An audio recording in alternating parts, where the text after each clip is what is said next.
Welcome to my mini vlog. शंभूच्या पप्पांनी सांगितलं होतं की उद्या आपल्याला वणीला जायचं। मग काय, आम्ही सगळेजण खुश।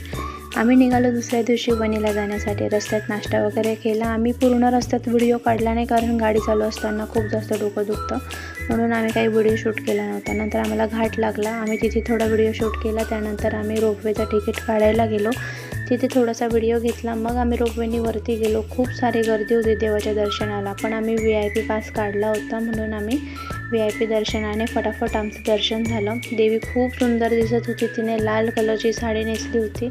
खूप सुंदर प्रकारे तिने ज्वेलरी घातलेली होती। तिला खूप छान नटवलेलं होतं। आमचं देवीचं दर्शन खूप सुंदर झालं आणि मग आम्ही तिथे थोडे 1-2 फोटो काढले। नंतर निघालो रिटर्न रोपवेने खाली जाण्यासाठी।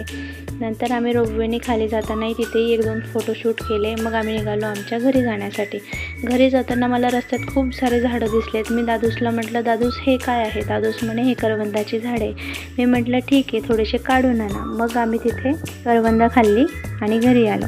घरी आल्यानंतर माझ्या नवऱ्याने मला सरप्राईज दिलं, म्हणजे अधिक मासला माझ्या नवऱ्याने मला गिफ्ट काही दिलेलं नव्हतं, म्हणून त्यांनी हा 11,000 ते 12,000 एक स्पीकर आहे, तो मला त्यांनी घेऊन दिला। त्यांनी तो स्पीकर ओपन केला। श्रावणी त्यांना काही ओपन करू देत नव्हती।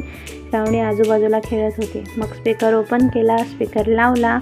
आम्ही त्याच्यावरती त्याचे गाण्याचे बीट ऐकल्या आणि त्याचं स्पीकर इतका सुंदर आहे, खूप म्हणजे खूप। मग आम्ही सगळेजणांनी आनंद घेतला। थोडंसं वॉकवरून आल्यानंतर मी माझी भांडी वगैरे घासली। शंभूच्या पप्पांनी सांगितलं भांडी खराब ठेवायची नाही। मस्त फ्रीजमधनं थंड पाणी काढलं, पाण्याची बॉटल काढली आणि मग लाईट बंद केली किचनची। सगळेजण झोपायला गेले। हे बघा, माझे चिंगू मिंगू असे पडलेले होते सगळेजण। बाय बाय केलं, गुड नाईट केलं त्यांना मी, आणि मग मी गेली माझ्या रूममध्ये झोपायला। श्रावणी झोपली, शंभूचे पप्पा झोपले, मी पण लाईट बंद केली आणि मी झोपून गेले। संपला व्हिडिओ।